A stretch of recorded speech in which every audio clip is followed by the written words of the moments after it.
പ്രിയപ്പെട്ട വിദ്യാർത്ഥി സുഹൃത്തുക്കളെ, കാലിക്കറ്റ് യൂണിവേഴ്സിറ്റിയിൽ 2026 ഡിഗ്രി അഡ്മിഷന്റെ ഭാഗമായിട്ടുള്ള തേർഡ് അലോട്ട്മെന്റ് പബ്ലിഷ് ചെയ്തു.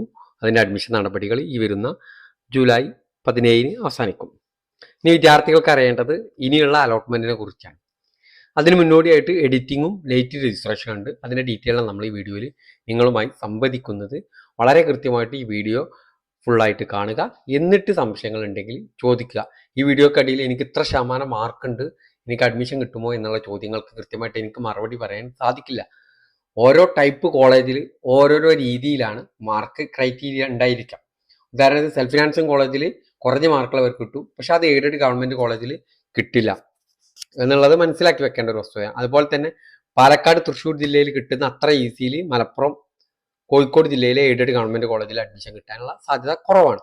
അപ്പോൾ അതിന്റെ ബേസ് അങ്ങനെയാണ് എന്നുള്ളത് മനസ്സിലാക്കി വെക്കുക. അപ്പോൾ നമുക്ക് ഇതിന്റെ ഡീറ്റെയിൽ ആയിട്ടുള്ള കാര്യങ്ങൾ, 4th 5th അലോട്ട്മെന്റുകളെ കുറിച്ചൊക്കെയുള്ള കാര്യങ്ങളിലേക്ക് നമുക്ക് പോകാം. ആബിദ് വ്ലോഗ്സിന്റെ പുതിയ വീഡിയോയിലേക്ക് സ്വാഗതം. ഈ വീഡിയോ നിങ്ങൾക്ക് ഉപകാരപ്പെടുന്നെങ്കിൽ ഈ വീഡിയോ കാണുന്ന എല്ലാവരും എൻ്റെ ചാനൽ സബ്സ്ക്രൈബ് ചെയ്തിട്ടുണ്ടോ എന്നുള്ളത് ഉറപ്പ് വരുത്തുക. നമുക്ക് നോക്കാം, ഡേറ്റുകൾ ആദ്യം നോക്കാം. നമ്മൾ ആദ്യം പറയുന്നത് ലേറ്റ് രജിസ്ട്രേഷനും എഡിറ്റിംഗ് ആണ്. അത് 20-ാം തീയതി മുതൽ 22-ാം തീയതി വരെയുള്ള തീയതികളിലാണ് ലേറ്റ് രജിസ്ട്രേഷനും എഡിറ്റിങ്ങും നടക്കുന്നത്. അപ്പോൾ ജൂലൈ 20-ന് എഡിറ്റിംഗ് തുടങ്ങും, 22-ന് വൈകുന്നേരത്തോടു കൂടി അത് അവസാനിക്കും. ഈ സമയങ്ങളിൽ എഡിറ്റിംഗ് ചെയ്യാം. ലേറ്റ് രജിസ്ട്രേഷൻ ഇതിൻ്റെയൊക്കെ ഡീറ്റെയിൽ വരുന്നുണ്ട്. 4th അലോട്ട്മെന്റ് 27-ാം തീയതിയാണ് പബ്ലിഷ് ചെയ്യുക. 5th അലോട്ട്മെന്റ് 31-ാം തീയതിയാണ് പബ്ലിഷ് ചെയ്യുക.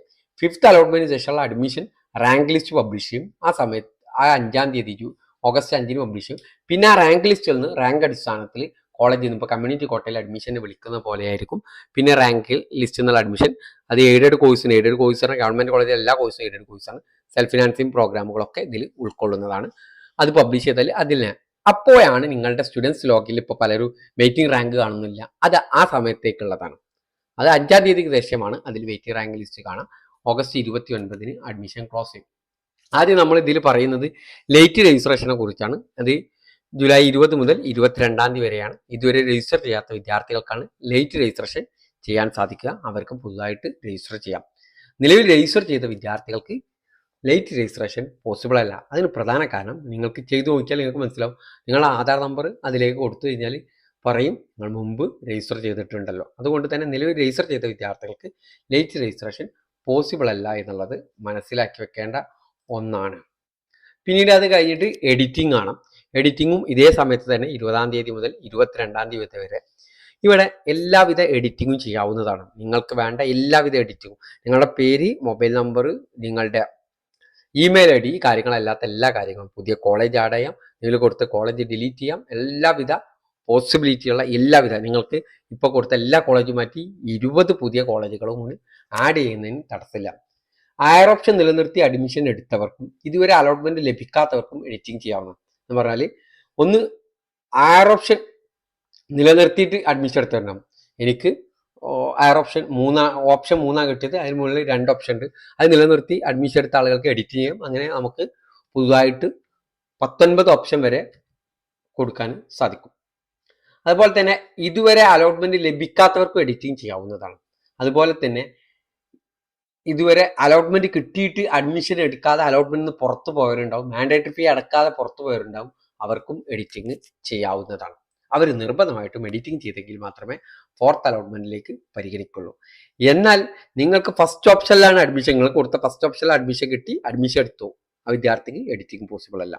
നിങ്ങൾക്ക് കിട്ടിയ ഓപ്ഷനിൽ നിങ്ങൾ തൃപ്തികരമാണ്, എന്നിട്ട് നമ്മൾ ഹയർ ഓപ്ഷൻ ഡിലീറ്റ് ചെയ്തു, ആ വിദ്യാർത്ഥിക്കും എഡിറ്റിംഗ് പോസിബിൾ അല്ല. 2 കൂട്ടർക്കാണ് എഡിറ്റിംഗ് പോസിബിൾ അല്ലാത്തത്. ഒന്ന്, ഫസ്റ്റ് ഓപ്ഷനിൽ അഡ്മിഷൻ കിട്ടിയ വിദ്യാർത്ഥിക്ക് എഡിറ്റിംഗ് പോസിബിൾ അല്ല. കിട്ടിയ ഓപ്ഷനിൽ തൃപ്തികരമായിട്ട് ഹയർ ഓപ്ഷൻ ഡിലീറ്റ് ചെയ്തിട്ട് പെർമനന്റ് അഡ്മിഷൻ എടുത്ത ആളുകൾക്ക് അവർക്കും പോസിബിൾ അല്ല. ഓക്കെ, 4ാമത്തെ അലോട്ട്മെന്റിൽ പരിഗണിക്കൽ നിർബന്ധമായിട്ട് എഡിറ്റിംഗ് ചെയ്യേണ്ടവർ, ഒന്ന് അലോട്ട്മെന്റ് ലഭിച്ചിട്ട് അഡ്മിഷൻ എടുക്കാതെ അലോട്ട്മെന്റിന് പുറത്തു പോയവർ. എന്ന് പറഞ്ഞാൽ ഫസ്റ്റ് അലോട്ട്മെന്റ് കിട്ടി, സെക്കൻഡിൽ നമ്മൾ എന്ത് ചെയ്തിട്ടില്ല, അഡ്മിഷൻ എടുത്തിട്ടില്ല, അവർക്ക് എഡിറ്റിംഗ് ചെയ്തെങ്കിൽ മാത്രമേ നിങ്ങളെ അടുത്ത അലോട്ട്മെന്റിലേക്ക് പരിഗണിക്കുള്ളൂ.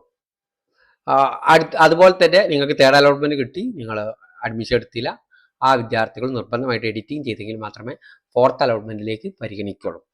അതുപോലെ തന്നെ നിങ്ങൾക്ക് അലോട്ട്മെന്റ് കിട്ടി, മാൻഡേറ്ററി ഫീ അടക്കാതെ അലോട്ട്മെന്റിന് പുറത്തുപോയി ഈ വിദ്യാർത്ഥികളും അലോട്ട്മെന്റിൽ പുറത്തു പോയ എല്ലാ വിദ്യാർത്ഥികളും എഡിറ്റിംഗ് ചെയ്തെങ്കിൽ മാത്രമേ അടുത്ത അലോട്ട്മെന്റിലേക്ക് പരിഗണിക്കുള്ളൂ. ഇനി വേറൊരു കൂട്ടരുള്ളത് വ്യത്യസ്തമായിട്ടുള്ള അലോട്ട്മെന്റ് ലഭിച്ചു, എന്നിട്ട് എന്ത് ചെയ്ത് അലോട്ട്മെന്റ് ലഭിച്ചതിന് ശേഷം സെക്കൻഡ് അലോട്ട്മെന്റ് ലഭിച്ചു അതിന് ശേഷം കമ്മ്യൂണിറ്റി കോട്ടയിൽ വേറെ കോളേജിൽ അഡ്മിഷൻ എടുത്തു, അല്ലെങ്കിൽ മാനേജ്മെന്റ് കോട്ടയിൽ വേറെ കോളേജിൽ അഡ്മിഷൻ എടുത്തു. ഈ വിദ്യാർത്ഥികൾ എന്ത് ചെയ്ത് സെക്കൻഡ് അലോട്ട്മെന്റ് കിട്ടിയ കോളേജിൽ നിന്ന് അല്ലെങ്കിൽ തേർഡ് അലോട്ട്മെന്റ് ലഭിച്ചതിന് ശേഷം നമ്മൾ എന്ത് ചെയ്ത് കമ്മ്യൂണിറ്റി കോട്ടയിലോ മാനേജ്മെന്റ് കോട്ടയിലോ സ്പോർട്സ് കോട്ടയിലോ ഒക്കെ അഡ്മിഷൻ എടുത്ത വിദ്യാർത്ഥികൾക്ക് പിന്നീടുള്ള അലോട്ട്മെന്റിൽ പരിഗണിക്കണമെങ്കിൽ, ഫോർത്ത് അലോട്ട്മെന്റ് പരിഗണിക്കണമെങ്കിൽ നിർബന്ധമായിട്ടും എഡിറ്റ് ചെയ്യണം. ഇവിടെ എന്താണ് സംശയം, എന്താണ് എഡിറ്റിംഗ് ചെയ്യേണ്ടത്? നിങ്ങൾക്ക് ഏത് കോളേജാണോ നിങ്ങൾ ഈ സമയത്ത് 20-ാം തീയതി മുതൽ തുറന്നു നോക്കിയാൽ നിങ്ങളെ മുന്നിൽ ഒരു ഓപ്ഷനും ഉണ്ടാവില്ല. അപ്പോൾ നിങ്ങൾക്ക് വേണ്ട കോളേജുകൾ എന്ത് ചെയ്യാം, എഡിറ്റ് ചെയ്ത് ആഡ് ചെയ്യാവുന്നതാണ്. കമ്മ്യൂണിറ്റി കോട്ടയിൽ അഡ്മിഷൻ കിട്ടിയ വിദ്യാർത്ഥികളുണ്ടാവും, അവർക്കത് മെറിറ്റിലേക്ക് മാറ്റാൻ താല്പര്യം ഉണ്ടാവും. അപ്പോൾ അവരെന്ത് ചെയ്യണം, കമ്മ്യൂണിറ്റി കോട്ടയിൽ അഡ്മിഷൻ കിട്ടി അത് കഴിഞ്ഞതിന് ശേഷം 20-ാം തീയതി എന്ത് ചെയ്യുക, എഡിറ്റിംഗ് ചെയ്ത് നിങ്ങൾക്ക് ഏത് കോളേജിലാണോ കമ്മ്യൂണിറ്റി കോട്ട കിട്ടിയ അവിടുത്തെ മെറിറ്റ് ആണോ വേണ്ടത്, അല്ലെങ്കിൽ മറ്റു കോളേജിലെ മെറിറ്റ് ആണോ വേണ്ടത്, ഈ കോളേജുകളൊക്കെ ആഡ് ചെയ്യണം. അപ്പോൾ അലോട്ട്മെന്റിൽ നിന്ന് പുറത്തു പോയി നമ്മൾ അലോട്ട്മെന്റിലൂടെ അഡ്മിഷൻ കിട്ടിയിട്ട് അഡ്മിഷൻ എടുക്കാതെ കമ്മ്യൂണിറ്റി കോട്ടയിൽ അഡ്മിഷൻ എടുത്തിട്ടുണ്ടെങ്കിൽ നിങ്ങൾ അലോട്ട്മെന്റിന് പുറത്തു പോയി നിങ്ങൾ എന്ത് ചെയ്യണം, എഡിറ്റിംഗ് ചെയ്യണം. ഇനി മറ്റൊരു കൂട്ടരുള്ളത് അലോട്ട്മെന്റ് ഒന്നും കിട്ടിയില്ല, കമ്മ്യൂണിറ്റി കോട്ടയിലും മാനേജ്മെന്റ് കോട്ടയിലൊക്കെ അഡ്മിഷൻ കിട്ടി, അവർ എഡിറ്റിംഗ് ചെയ്യൽ നിർബന്ധമില്ല. ആരാ എഡിറ്റിംഗ് ചെയ്യേണ്ടത്? നിങ്ങൾക്ക് അലോട്ട്മെന്റ് കിട്ടി അഡ്മിഷൻ എടുത്തിട്ടില്ല, അല്ലെങ്കിൽ അഡ്മിഷൻ എടുത്തു TC വാങ്ങി, ഇവരൊക്കെ നിർബന്ധമായിട്ടും എഡിറ്റിംഗ് ചെയ്തെങ്കിൽ മാത്രമേ അടുത്ത അലോട്ട്മെന്റിലേക്ക് പരിഗണിക്കുകയുള്ളൂ എന്നുള്ളത് കൃത്യമായിട്ട് മനസ്സിലാക്കി വെക്കുക എന്നുള്ളതാണ് നിങ്ങൾ മനസ്സിലാക്കി വെക്കേണ്ടത്. ഓക്കെ, ഇനി നമ്മൾ അടുത്ത പ്രധാനപ്പെട്ട കാര്യങ്ങളിലേക്കാണ് പോകുന്നത്. ഇപ്പോൾ നമുക്ക് ലഭിച്ച കോളേജ് ഡിലീറ്റ് ചെയ്യാൻ സാധിക്കുമോ? ഇല്ല. ഇപ്പോൾ നിങ്ങൾക്ക് കോളേജ് ലഭിച്ചു, ആ കോളേജിലാണ് നിങ്ങളിപ്പോൾ അഡ്മിഷൻ എടുത്തതെങ്കിൽ നിങ്ങൾക്ക് ആ കോളേജ് ഓപ്ഷൻ ഡിലീറ്റ് ചെയ്യാൻ കഴിയില്ല. അത് ആ ഓപ്ഷൻ അവിടെ കാണുകയില്ല. അടുത്ത സ്റ്റുഡൻ്റാണ് നിങ്ങളിപ്പോൾ.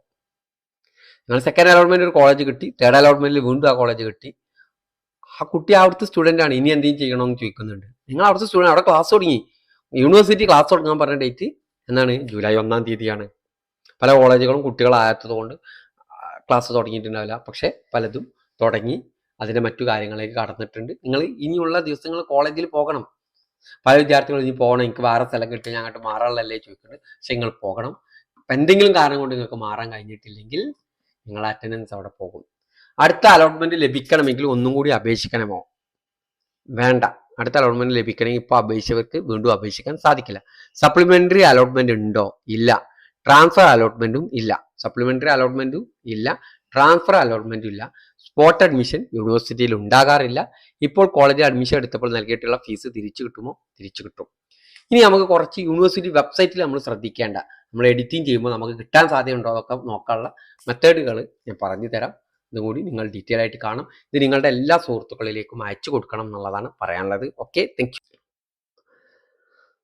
ഇതാണ് കാലിക്കറ്റ് യൂണിവേഴ്സിറ്റിയുടെ വെബ്സൈറ്റ്. ഇവിടെ സ്റ്റുഡൻസ് ലോഗിൻ നിങ്ങൾക്കറിയാം. ഇവിടെ നോക്കിയാൽ കഴിഞ്ഞാൽ ഇപ്പോൾ നോക്കിയാൽ കിട്ടില്ല, സീറ്റ് വേക്കൻസിയിൽ. ഇപ്പോൾ അലോട്ട്മെന്റിൽ അഡ്മിഷൻ 17-ാം തീയതി കഴിഞ്ഞിട്ട് അതിൻ്റെ റിപ്പോർട്ടിങ് മറ്റൊക്കെ കോളേജുകൾ ചെയ്തിട്ട് നിങ്ങൾ എഡിറ്റിംഗ് ചെയ്യുന്നതിന് മുമ്പ് സീറ്റ് വേക്കൻസി നിങ്ങൾക്ക് പരിശോധിക്കാം.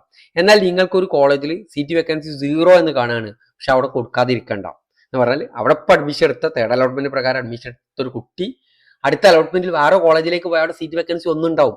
അതുകൊണ്ട് നിങ്ങൾക്ക് ഇഷ്ടപ്പെട്ട ഒരു കോളേജാണ്, അവിടെ സീറ്റ് വേക്കൻസി 0 ആണെന്ന് വിചാരിച്ചിട്ട് അതിൽ ടെൻഷൻ അടിക്കേണ്ട. 0 സീറ്റ് വേക്കൻസിക്ക് നിങ്ങൾക്ക് ഓപ്ഷൻ കൊടുക്കാവുന്നതാണ്. പിന്നെ ലാസ്റ്റ് ഇൻഡെക്സ് മാർക്ക് നിങ്ങൾക്ക് അറിയാൻ സാധിക്കും. ഈ കൊല്ലത്തെ അഡ്മിഷനിൽ തേർഡ് അലോട്ട്മെന്റ് പ്രകാരമുള്ള ഓരോ കോളേജിലെയും ലാസ്റ്റ് ഇൻഡെക്സ് മാർക്ക് നിങ്ങൾക്ക് അറിയാൻ സാധിക്കും. അതിന് നിങ്ങൾ എന്ത് ചെയ്യുക, അതിനുള്ള ഓപ്ഷനും വെബ്സൈറ്റിൽ ലഭ്യമാണ്. ലാസ്റ്റ് ഇൻഡെക്സ് മാർക്ക് ഓരോ കോളേജിലെയും ഓരോ കോഴ്സിൻ്റെയും അഡ്മിഷൻ എടുത്ത വിദ്യാർത്ഥികളുടെ ലാസ്റ്റ് ഇൻഡെക്സ് മാർക്ക് വെബ്സൈറ്റിൽ ലഭ്യമാണ്. അപ്പോൾ സെലക്ട് FIUGP, ഉദാഹരണത്തിന് ബാച്ചലർ ഓഫ് ബിസിനസ് BBA, ഏത് ജില്ലയാണ് വേണ്ടത്, അല്ലെങ്കിൽ മൊത്തമായിട്ട് വേണോ? ഞാൻ അടുത്ത് തൃശ്ശൂർ ജില്ല. തൃശ്ശൂർ ജില്ലയിലെ ഓരോ കോളേജിലെയും BBA, government arts and science college Ollur 1053 general വിഭാഗത്തിൽ, അങ്ങനെ ഓരോ കോട്ടയിലും. അപ്പോൾ ഓക്കെ, ഇത് ഗവൺമെൻറ്. ഇവിടെ നോക്കുക, ഇത് എയ്ഡഡ് കോളേജ്. ഗവൺമെൻറ് കോളേജിൽ ഇയവ, മുസ്ലിം, LC, OBX, OBH ഇങ്ങനെ പല കാറ്റഗറി ഉണ്ടാവും. എന്നാൽ മാർ ഡാനിയസ് കോളേജ് MD കോളേജ്, ഇവിടെ ജനറൽ ഉള്ളൂ, ഇയവ 0, മുസ്ലിം 0. ഈ കാണുകയാണെങ്കിൽ ഇവിടെ ഈ കോട്ടയിൽ സീറ്റ് ഇല്ല എന്നുള്ളതാണ് മനസ്സിലാക്കുക. SC ST ഉണ്ടായിരിക്കും. ഓക്കെ, അപ്പോൾ എയ്ഡഡ് കോളേജുകളിൽ ഈയവ മുസ്ലിം ഇങ്ങനെ റിസർവേഷൻ ഇല്ല. സെൽഫ് ഫിനാൻസിങ് കോളേജിൽ എന്നാൽ ഉണ്ട് താനും, ഗവൺമെൻറ് കോളേജിലുണ്ട്. ഓക്കെ, അപ്പോൾ ഈ കാര്യങ്ങളൊക്കെ മനസ്സിലാക്കിയിട്ട് നിങ്ങൾക്ക് അപേക്ഷ കൊടുക്കുമ്പോൾ ഇതൊക്കെ നോക്കിയിട്ട് നിങ്ങൾക്ക് അപേക്ഷ സമർപ്പണം പൂർത്തീകരിക്കാൻ സാധിക്കും. അത് പരമാവധി ഉപയോഗപ്പെടുത്തുക എന്നുള്ളതാണ് പറയാനുള്ളത്. പിന്നെ വിദ്യാർത്ഥികൾക്ക് സെമസ്റ്റർ ഫീസ് സ്ട്രക്ചർ, ഓരോ കോളേജിലെയും സെമസ്റ്റർ ഫീസ് സ്ട്രക്ചർ ഇതിൽ ക്ലിക്ക് ചെയ്താൽ നിങ്ങൾക്ക് അതിൻ്റെ ഡീറ്റെയിൽ കിട്ടും. അതുപോലെ തന്നെ UGC ഗൈഡ്ലൈൻ ഫോർ ഫീ റീഫണ്ട് പോളിസി എന്ന് പറഞ്ഞാൽ നിങ്ങളിപ്പോൾ അലോട്ട്മെൻറ്റിൽ അഡ്മിഷൻ എടുത്തിട്ടുണ്ട്, നിങ്ങൾക്ക് അടുത്ത അലോട്ട്മെൻറ്റ് പുതിയ സ്ഥലം കിട്ടിക്കഴിഞ്ഞാൽ നിങ്ങൾക്ക് പൈസ തിരിച്ചു തരണം എന്ന് പറയുന്ന UGCയുടെ റൂളാണ്. അതെടുത്ത് നോക്കിയാൽ അതും നിങ്ങൾക്ക് കിട്ടും. എല്ലാ ഓപ്ഷനുകളും നമ്മൾ ക്ലിക്ക് ചെയ്ത് അതിലെ കാര്യങ്ങളൊക്കെ നമ്മൾ പഠിക്കാൻ തയ്യാറാകുക. ഓക്കെ.